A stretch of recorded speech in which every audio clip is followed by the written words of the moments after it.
Hello everyone and welcome to the first episode of Quickie. This is a channel where I just get to sit down and talk about my thoughts on something. And this week, to kickstart it, as you may notice all around me, I have an obsession with Transformers. And so I thought that to kickstart this channel, the first movie reviews I do for this week would be the Transformers series, starting today, Sunday, with the first Transformers movie made in 2007. Now this movie I have so much nostalgia for. This movie came out 3 years before I was born, but my brother's was super excited for it when it came out, and that's how I got introduced. How I got introduced to the Transformers in the first place. And I remember watching this movie when I was super little and just absolutely adoring it. And today I can strongly say that it really holds up. In terms of the actual writing and the characters in it, it's absolutely the best Transformers movie in that aspect.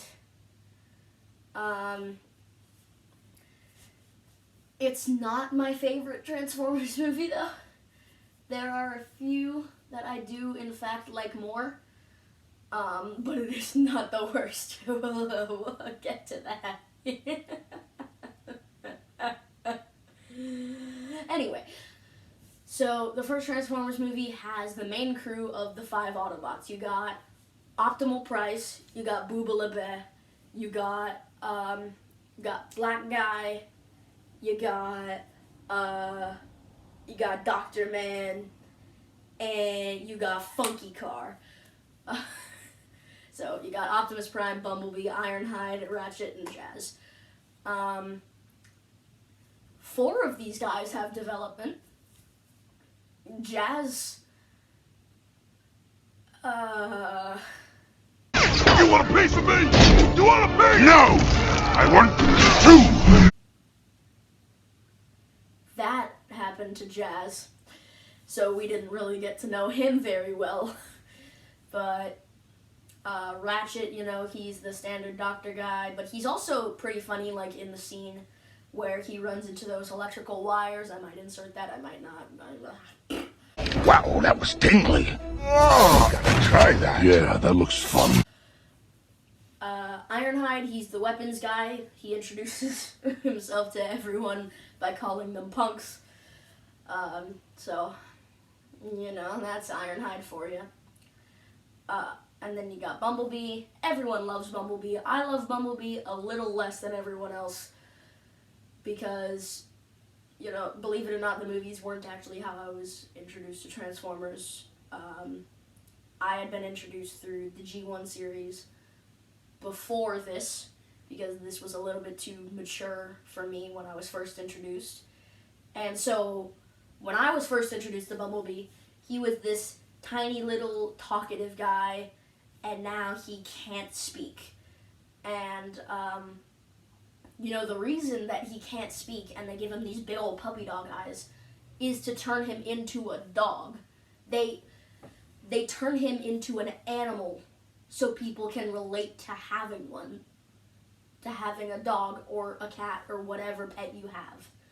And I think that's kind of scumbaggy on Michael Bay's behalf. It's not even his fault, though, really, for that. It's really just the writers looking at you, Alex Kurtzman and Robert Orkey, mostly Alex Kurtzman. But like I said, I still strongly like this movie. Optimal Price, Optimum Pride, whatever you want to call him. He is dope. I love that they got the original voice actor, Peter Cullen, who is an absolute legend, to reprise his role. And then the Decepticons are super cool. Barricade is Bumblebee's main rival. Blackout is the first Transformer we ever see. Starscream's kind of cool. He turns into a jet, Megatron is ginormous and just has such a presence. And then those other 2 guys who were also there.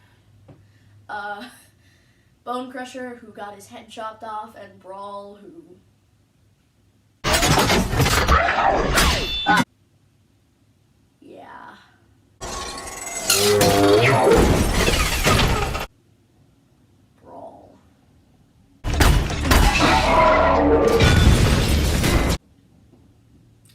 So, enough about the Transformers. The human characters, which no one cares about. Sam Witwicky. Sam Witwicky is definitely a character. Megan Fox is Megan Fox. And Sam's parents. Sam's mom in the first movie is kind of annoying. Sam's dad is a treasure. Sam's dad will always be a treasure. And John Turturro. Oh, we love John Turturro. Oh, Agent Simmons. Agent Seymour Simmons is the best part about the first Transformers movie, and the best part about the second Transformers movie, and a part of the third Transformers movie. We love Agent Simmons. So yeah, this movie is super nostalgic, and considering where this franchise would go next, a lot of people thought was going to be one of the best action blockbusters at the time, and now today people like it a lot less because they know what comes after this movie. But lately it's been more and more up in terms of the movies. The two most recent ones, which we'll get to on Friday and Saturday, have been super cool. And one other that is a kind of guilty pleasure of mine, but we'll get to that later. I think I've rambled on enough. This movie is a great movie. I'm going to give it a solid 8.5 out of 10. And I will see you guys tomorrow.